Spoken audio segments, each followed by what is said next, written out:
Hello dear student, मैं हूं राहुल और अपने इस यूट्यूब चैनल इंजीनियरिंग हब पे आपका स्वागत करता हूं। तो स्टूडेंट, वीडियो को स्टार्ट करने से पहले आपको बता दें, अगर आपने मेरे चैनल को सब्सक्राइब नहीं किया है तो चैनल को सब्सक्राइब करें, लाइक करें, बेल आइकन को प्रेस करें ताकि मैं जितने वीडियो आपको न्यू वीडियो प्रोवाइड करूं आपको उसकी नोटिफिकेशन मिल सके। और वीडियो को ज़्यादा से ज़्यादा अपने फ्रेंड्स ग्रुप में शेयर करें जिससे मैं आपके लिए एक अच्छे से अच्छा कंटेंट डिलीवर कर सकूं। तो वीडियो को बिना देर किए हुए स्टार्ट करते हैं। इसके पहले पार्ट वन में हमने ट्रांसमिशन मीडिया के बारे में बताया था। ट्रांसमिशन मीडिया में वायर्ड मीडिया या गाइडेड मीडिया के बारे में पार्ट वन वाली वीडियो हमने डिस्क्रिप्शन दिया था उसके बारे में।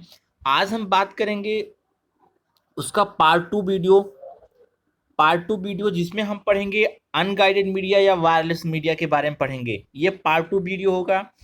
इसमें हम पढ़ेंगे अनगाइडेड मीडिया या वायरलेस मीडिया। तो बिना देर को स्टूडेंट इसको हम कंटिन्यू करते हैं। अनगाइडेड मीडिया होता क्या है इसको थोड़ा सा जानते हैं। पहले सबसे पहले अनगाइडेड मीडिया के बारे में जानते हैं। कह रहा कि wireless media carry electromagnetic signal that represent the binary digit of data communication using radio and microwave frequency. Means कह रहा है कि इसमें जो डेटा होता है, जो डिजिटल डेटा होता है, वो इलेक्ट्रोमैग्नेटिक फॉर्म में या इलेक्ट्रोमैग्नेटिक वेव के थ्रू एक जगह से दूसरे जगह क्या होता है, भेजा जाता है। ठीक है, अब थोड़ा सा हम बात कर लेते हैं इलेक्ट्रोमैग्नेटिक सिग्नल के बारे में कि या इलेक्ट्रोमैग्नेटिक वेव क्या होती है। ठीक है, इसके बारे में थोड़ा सा हम बात कर लेते हैं। ठीक है, अब इलेक्ट्रोमैग्नेटिक वेव क्या होती है। इलेक्ट्रोमैग्नेटिक वेव जो है इलेक्ट्रिक फील्ड और मैग्नेटिक फील्ड के आपस में कांटेक्ट से बनती है। ठीक है, ये क्या है, इलेक्ट्रोमैग्नेटिक फील्ड वेव जो होती है इलेक्ट्रिक फील्ड और मैग्नेटिक फील्ड के आपस में कांटेक्ट से बनती है। ठीक है, अब बात आती है कि इलेक्ट्रोमैग्नेटिक वेव। अब यहाँ पे वेव क्या होती है, यहाँ पे इसके बारे में थोड़ा सा जानते हैं कि वेव क्या होती है। देखिए, जो वेव होती है, a wave can be described as a disturbance that travel through a medium from one location to another location। जो वेव होती है वो क्या होती है, एक डिस्टरबेंस होता है जो किसी माध्यम से होते हुए एक जगह से दूसरे जगह क्या करती है, ट्रेवल करती है। समझ आया। वेव क्या होती है, एक डिस्टरबेंस होता है, कह सकते हैं वाइब्रेशन होता है जिसमें एनर्जी आती है, जो क्या होता है, जो किसी माध्यम से होते हुए एक स्थान से दूसरे जगह क्या होता है, ट्रेवल करता है। ठीक है, फिर वेव में क्या है, wave is transfer of energy usually through a form of matter called a medium. कह सकते हैं कि जो क्या है, वेव क्या है, एक ट्रांसफर ऑफ एनर्जी है। ठीक है, जो एक मीडियम के थ्रू क्या होती है, यूज होती है।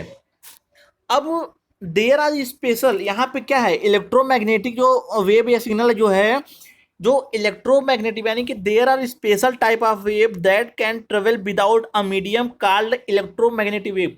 यानी कि ये प्योर वेव होती है। कह सकते हैं कि जो इलेक्ट्रोमैग्नेटिक वेव होती है, सिग्नल होता है, वो प्योर वेव होता है। मीन्स इसको ट्रेवल करने के लिए, एक स्थान से दूसरे जगह जाने के लिए इसको किसी माध्यम की जरूरत नहीं होती है। यानी कि हम कह सकते हैं कि जो इलेक्ट्रोमैग्नेटिक वेव होती है वो एक तरीके से प्योर वेव होती है या कि स्पेशल वेव होती है, जो एक स्थान से दूसरे स्थान तक जाने के लिए किसी माध्यम का यूज नहीं करती है। ठीक है, जिसमें हम रेडियो वेव और माइक्रोवेव, ठीक है, ये क्या है, रेडियो वेव और माइक्रोवेव को यूज हम अनगाइडेड में हम करते हैं। ठीक है, इसको हम अनबाउंड मीडिया भी बोलते हैं। It is also called unbounded media.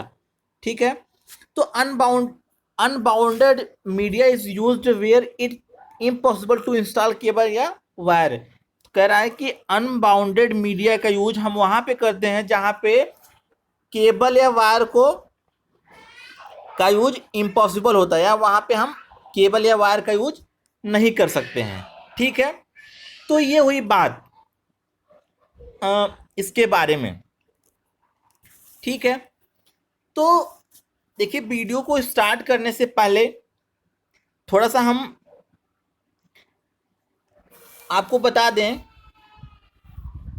Wave length का स्पेक्ट्रम आपको दिखा दें, जिसपे हमारी सारा वायरलेस ट्रांसमिशन होता है। ठीक है, थोड़ा सा उसको दिखाते हैं, आपको चीज़ें क्लियर हो जाएंगी। देखिए, यहाँ पे हमने इलेक्ट्रोमैग्नेटिक स्पेक्ट्रम को ड्रा किया हुआ है। A little part of electromagnetic spectrum can be use for wireless transmission. कह रहा है कि इलेक्ट्रोमैग्नेटिक इसमें कुछ पार्ट जो हैं, स्पेक्ट्रम के कुछ पार्ट हैं जो वायरलेस ट्रांसमिशन में क्या होते हैं, यूज होते हैं। ठीक है, आप यहाँ पे देख पा रहे होंगे कि यहाँ पे देखिए रेडियो वेव है। यहाँ पे रेडियो वेव जो हमारे ट्रांसमिशन में यूज होती है, माइक्रोवेव, इंफ्रारेड और visible light, ultraviolet, X ray, gamma rays. तो जो हमारे ट्रांसमिशन में यूज होती हैं वो इतनी ही सिर्फ यूज होती हैं। कितनी? इतनी ही सिर्फ यूज होती हैं, बाकी ये सब यूज नहीं होती हैं। क्यों?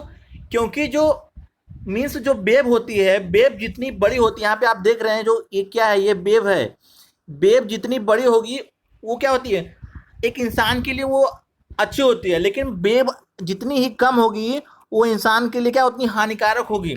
अब यहाँ पे आप देख पा रहे होंगे कि रेडियो वेव हम क्या यूज़ करते हैं, रेडियो वेव, माइक्रोवेव और इंफ्रारेड रेडिएशन। यहाँ तक हम एक मानो जीवन में इसको यूज किया जा सकता है, लेकिन अल्ट्रावायलेट जो हमारे मनुष्य जीवन के लिए हानिकारक होती हैं, ये विजिबल लाइट मीन्स जो हमारा सूर्य का प्रकाश होता है, ठीक है, ये हमारी जो लाइट होती है उसको हम कह सकते हैं। ठीक है, तो ये सारी चीज़ें।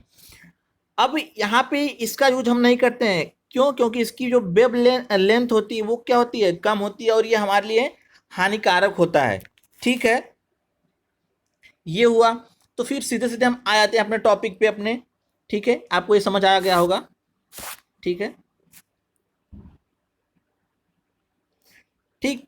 तो यहाँ पे इलेक्ट्रोमैग्नेटिक वेव जो है एक फॉर्म ऑफ इलेक्ट्रिक फील्ड और मैग्नेटिक फील्ड के कॉन्टेक्स्ट जो हमें मिलता है वो हम इलेक्ट्रिक वेव बोलते हैं। ठीक है, electromagnetic wave is a form of energy that is all around us and take many forms such as radio wave, microwave, x-rays and gamma rays।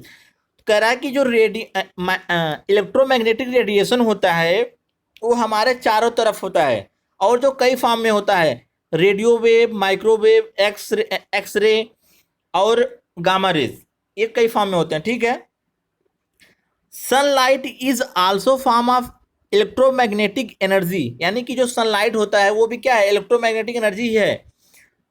ठीक है, जो हमारे मतलब सूर्य से हमारे पृथ्वी तक रेडिएशन के फॉर्म में पहुंचता है। ठीक है, तो ये सारी चीजें हैं। आपको मैंने वो अभी स्पेक्ट्रम का चीजें ड्रा करके बताया, उसमें कौन कौन सी हम यूज करते हैं स्पेक्ट्रम को।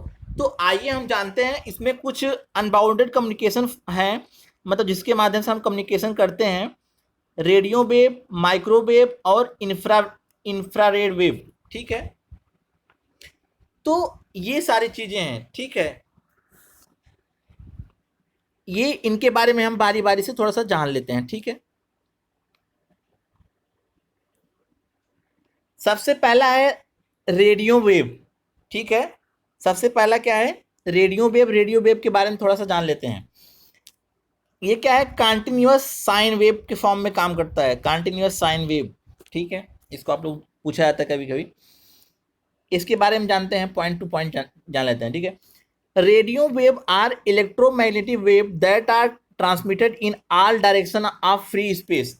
कह रहा है कि रेडियो वेव क्या है, किसी भी डेटा को ट्रांसमिट करने के लिए इलेक्ट्रोमैग्नेटिक वेव का यूज करता है, जो सभी दिशाओं में क्या हो जाता है, सभी दिशाओं में डेटा को ट्रांसमिट करता है। ठीक है, अब यहाँ पे वही चीज फिर बता रहा है कि radio wave are omni directional. Omni directional मतलब क्या होता है, मतलब कि चारों तरफ, यानी कि चारों दिशाओं में। The signal are propagated in the all direction, मतलब क्या होता है कि जो रेडियो वेव होता है वो ओमनी डायरेक्शनल होता है, और जो इसमें जो सिग्नल होता है, जो वेव्स होती है, वो चारों दिशाओं में प्रोपेगेट कर सकती है, यानी कि उसको भेज सकती हैं। ठीक है। फिर अगला पॉइंट इसमें बता रहा है कि the range in frequency of radio wave of 3 kilo hertz to 1 giga hertz, इसकी जो फ्रीक्वेंसी रेंज है इतनी होती है। ठीक है। अब रेडियो वेव के दो पार्ट होते हैं, एक होता है ट्रांसमीटर सेक्शन और एक होता है रिसीवर सेक्शन।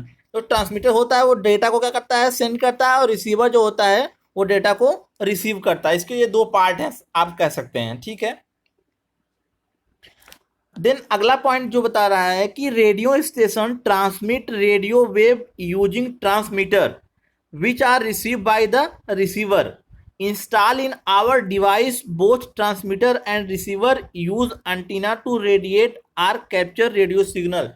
कह रहा है कि जो रेडियो सिग्नल रेडियो स्टेशन जो ट्रांसमिट करता है किसी वेव को, वो ट्रांसमीटर का यूज करता है, और जो रिसीव करता है वो रिसीवर सेक्शन का यूज करता है। और ये दोनों डिवाइस में इंस्टॉल होते हैं, यानी कि ट्रांसमीटर सेक्शन वाले डिवाइस में और रिसीवर सेक्शन वाले डिवाइस में, दोनों डिवाइस में इंस्टॉल होते हैं, जो क्या करते हैं, रेडियो सिग्नल को कैप्चर करते हैं किसी एंटीना का यूज करके। ठीक है। तो ये रेडियो वेव के बारे में है। थोड़ा सा और भी इसके कुछ पॉइंट्स इसको जान लेते हैं। It can penetrate wall easily, so these waves are widely used for communication both indoor and outdoor। कह रहा है कि ये वाल को, मतलब दीवार को आसानी से पेनिट्रेट कर सकता है। ठीक है। So these wave are widely use for communication, और इस वेव का यूज हम वाइडली यानी कि बड़े तौर पे हम इंडोर और आउटडोर दोनों कम्युनिकेशन के लिए इसको हम यूज करते हैं। ठीक है। It is used mobile AM FM radio और टेलीविज़न। ये जो है मोबाइल AM FM रेडियो और टेलीविज़न में मुख्यतः यूज होता है। ठीक है। तो हम अब रेडियो ट्रांसमिशन के बारे में उसके कुछ एडवांटेज हैं, डिसएडवांटेज हैं, उसको जान लेते हैं कि इसमें क्या एडवांटेज है क्या डिसएडवांटेज है। ठीक है। एडवांटेज ऑफ रेडियो ट्रांसमिशन, देखिए इसमें क्या है कि radio transmission is mainly use for wide area network. Means क्या है, ये वाइड एरिया नेटवर्क में ज़्यादा यूज होता है, एंड मोबाइल सेलुलर फोन, और मोबाइल सेलुलर फोन में मुख्यतः यूज होता है। अब ये क्या है, चीपर देन केबल। मीन्स क्या होता है कि जो गाइडेड मीडिया है या वायर्ड जो है उसमें हम केबल बिछाते हैं तो उसमें हमें खर्च ज़्यादा करना होता है। तो ये क्या होता है, जो केबल यानी कि जो वायरलेस जो वायर मीडिया है उससे क्या होता है, सस्ता होता है। ठीक है। Radio transmission provide a higher transmission rate. क्या है, रेडियो ट्रांसमिशन के थ्रू एक हायर ट्रांसमिशन रेट हमें प्रोवाइड होता है। ठीक है। Freedom from the land acquisition. अगर हम रेडियो वेव ट्रांसमिशन का यूज कर रहे हैं तो हमें कोई एक कह सकते हैं हमें कोई लैंड एक्विजिशन नहीं करना पड़ेगा, मतलब हमारी कोई भूमि का यूज नहीं करना पड़ेगा। ठीक है, क्योंकि इसमें हम वेव का यूज कर रहे हैं। ठीक। अब अगला है डिसएडवांटेज ऑफ रेडियो ट्रांसमिशन या रेडियो वेव ट्रांसमिशन। ठीक है। इसमें है ससेप्टेबल टू वेदर कंडीशन। ये क्या होता है, जब थोड़ा सा मौसम गड़बड़ होता है या जो वेदर कंडीशन थोड़ा सा गड़बड़ होती है तो उस टाइम ये कम एक तरीके से कम कह सकते हैं कि कम यूजेबल होता है। ठीक है। उसके बाद अगला पॉइंट बता रहा है कि इनसिक्योर कम्युनिकेशन। ये क्या है, इनसिक्योर कम्युनिकेशन है। ठीक। तो अब आगे चलते हैं। अगला है माइक्रोवेव ट्रांसमिशन। देखिए माइक्रोवेव ट्रांसमिशन क्या है, इसमें देखिए माइक्रोवेव में भी दो होते हैं, एक होता है सैटेलाइट माइक्रोवेव, एक होता है सॉरी वो दिमाग में नहीं आ रहा थोड़ा सा, उसको दो भाग में डिवाइड किया गया। एक सैटेलाइट है, उसको हम बता देंगे। ठीक है आपको। They are use transmit data without use of cable in the parabolic antenna are mounted on the tower to send a beam to another antennas किमी अवे। कह रहा है कि इसमें किसी भी डेटा को ट्रांसमिट करने के लिए किसी केबल का यूज नहीं किया जाता है। इसमें क्या होते हैं, पैराबोलिक एंटीना का यूज किया जाता है, जो एक दूसरे से कुछ दूरी पर क्या होते हैं, स्थित होते हैं। ठीक है, यहाँ पे आप देख पा रहे हैं इस एंटीना से फ्रीक्वेंसी क्या हो रही है, दूसरे वाले एंटीना पे क्या हो रही है, ट्रांसमिट हो रहा है या डेटा ट्रांसमिट हो रहा है। तो यहाँ पे मैंने वही चीज़ बताया था कि इसकी जो देखिए मैं अभी जो स्पेक्ट्रम का दिखाया था वो चीज़ मैंने यहाँ पे भी ड्रा किया था।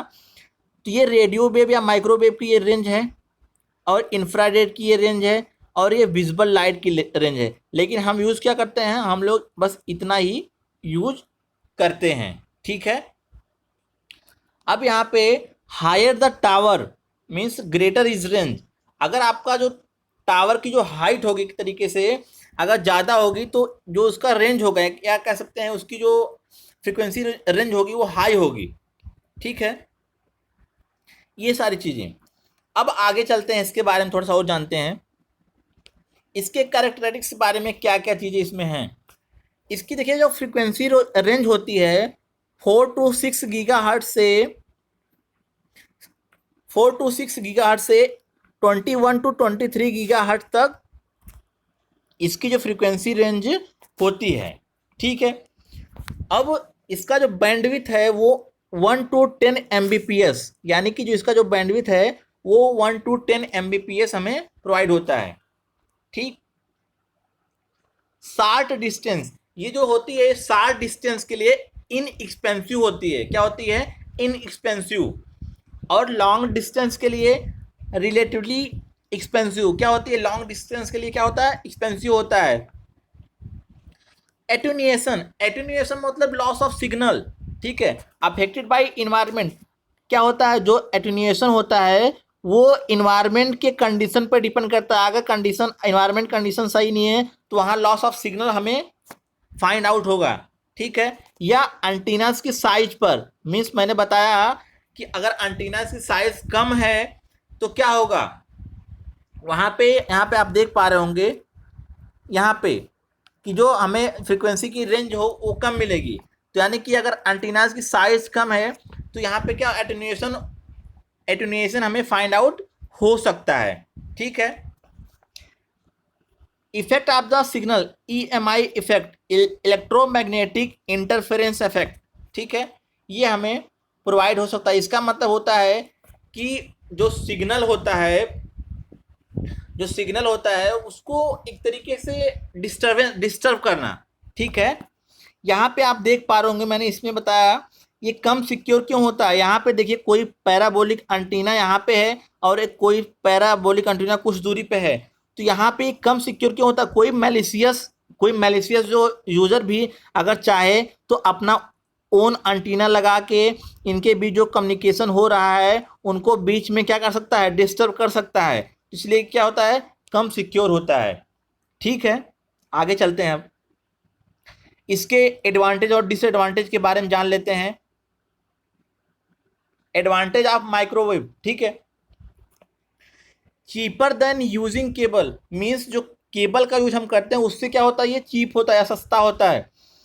फ्रीडम फ्रॉम लैंड एक्विजिशन, इसमें क्या होता है, लैंड एक्विजिट नहीं होता है, हमें लैंड की कोई ज़रूरत ही नहीं पड़ती, मतलब ज़मीन या भूमि उसको बोलते हैं हम। Easy to communication difficult terrains. ठीक है, ये क्या होता है, एक तरीके से इसमें कम्युनिकेशन करना आसान होता है। ठीक है, कम्युनिकेशन ओवर ओशियंस, इसमें कम्युनिकेशन जो होता है हम ओवर ओशियंस के ऊपर कर सकते हैं, मीन्स ओशियन मतलब समुद्र। ठीक है, एक तरीके से बड़े लेवल पे ओशियन। ठीक है, डिसएडवांटेज इनसिक्योर कम्युनिकेशन। इनसिक्योर मैंने बताया ना कि इनसिक्योर कम्युनिकेशन क्या होता है, पीछे मैंने इसको अभी डिस्क्राइब किया हुआ है।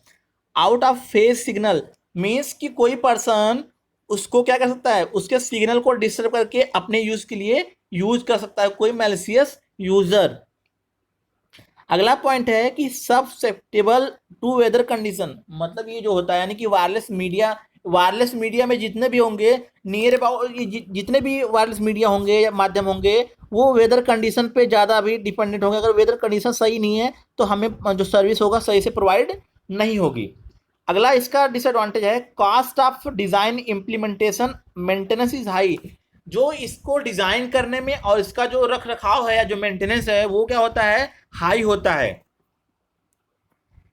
ठीक है, अब हम जानते हैं इंफ्रारेड इंफ्रारेड वेव ट्रांसमिशन के बारे में। Infrared signal have frequency between 3 gigahertz to 400,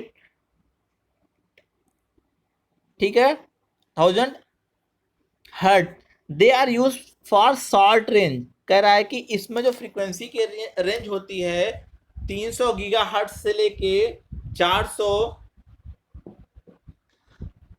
1000 hertz कह सकते हैं। ठीक है, they are used for short range. इसका यूज हम छोटी रेंज के लिए हम इसको यूज करते हैं। ठीक, अगला पॉइंट बोल रहा है इसमें कि infrared wave are used for very short distance communication like TV remote, wireless speaker, automatic door, hand held device.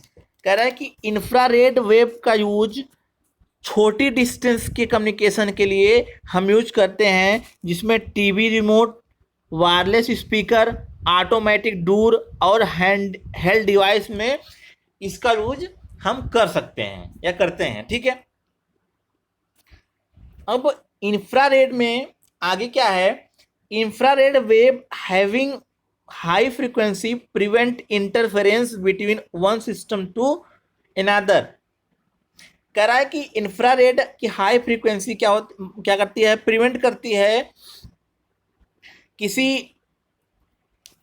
है एक सिस्टम से दूसरे सिस्टम में शामिल ना हो। ठीक है, ये चीज क्या करती है, ये प्रिवेंट करती है, मीन्स ब्लीडिंग ऑफ सिग्नल कह सकते हैं यहाँ पे। अब इसमें अगला पॉइंट है कि infrared signal have high frequency and can not penetrate wall. क्या है कि जो इसकी फ्रीक्वेंसी क्या होती है, हाई होती है। ठीक है, और ये क्या कर सकता है, क्या क्या कर सकता है, ये दीवार को पेनिट्रेट नहीं कर सकता है। ठीक है, इसलिए इसका यूज हम शॉर्ट रेंज कम्युनिकेशन में यूज करते हैं। Due to its short range communication system, इसलिए इसका यूज हम शॉर्ट रेंज कम्युनिकेशन सिस्टम में यूज करते हैं। ठीक है, the use of an infrared communication system in our room will not be affected by the use of another system in the next room। कह रहा है कि इंफ्रारेड कम्युनिकेशन सिस्टम में हम एक रूम से दूसरे रूम में कम्युनिकेशन नहीं कर सकते, या कह सकते हैं कि एक रूम से दूसरे रूम के बीच ये कम्युनिकेशन इंफ्रारेड के थ्रू नहीं हो सकता। ठीक, इसमें मेरे समझ से कुछ एडवांटेज ही इसमें कुछ एडवांटेज ही हैं, बाकी थोड़ा सा इसमें डिसएडवांटेज है, उसको जान लेते हैं। ठीक है, एडवांटेज तो और कुछ समझ नहीं आ रही है इसमें मेरे हिसाब से, और आप लोग को हिसाब से कुछ है तो आप कमेंट कर सकते हैं। ठीक है, तो डिसएडवांटेज के बारे में जान लेते हैं। Infrared signal can not B use for long distance. सबसे बड़ी चीज़ है कि लॉन्ग डिस्टेंस के लिए यूज नहीं होता है।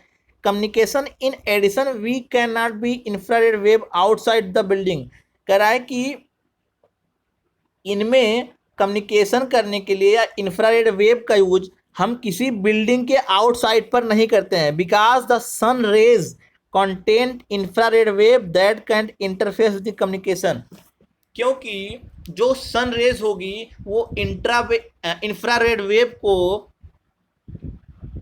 वेव में इंटरफेरेंस को प्रोड्यूस करेगी, जिससे हमारा कम्युनिकेशन सही तरीके से नहीं हो पाएगा। क्योंकि हमने आपको बताया था कि हम क्या यूज़ करते हैं। ठीक है, हम आपको बताए थे अभी स्पेक्ट्रम के बारे में कि हम यूज़ करते केवल यहीं तक, हम इसके बाहर हम यूज नहीं कर पाते। क्यों? क्योंकि ये मनुष्य जीवन के लिए ये बहुत ही घातक हो सकती है या हानिकारक कह सकते हैं, हो सकती हैं। ठीक है, विजिबल लाइट या अल्ट्रावायलेट एक्सरेज या गामा रेज। ठीक है, तो क्या होता है, जो कम्युनिकेशन इंफ्रारेड में होता है एक बिल्डिंग के अंदर ही होता है। एक बिल्डिंग के बाहर अगर करेंगे तो जो सूर्य की रोशनी होगी या सूर्य का जो प्रकाश होगा वो इंफ्रारेड वेव को कंटेन कर लेगा, और उसके जिसकी वजह से कम्युनिकेशन प्रॉपरली नहीं हो पाएगा या हो ही नहीं पाएगा कह सकते हैं। ठीक है, तो स्टूडेंट हम उम्मीद करते हैं कि आपको ये वीडियो समझ आया होगा, क्योंकि हमने अपने तरीके से पूरा बेसिक से बताने की पूरी कोशिश की है। अगर आपको अगर आपको मेरा वीडियो अच्छा लगा हो तो ज़्यादा से ज़्यादा वीडियो को शेयर करें, लाइक करें, चैनल को सब्सक्राइब करें और अपने फ्रेंड्स ग्रुप में शेयर करें। तो thank you for watching student.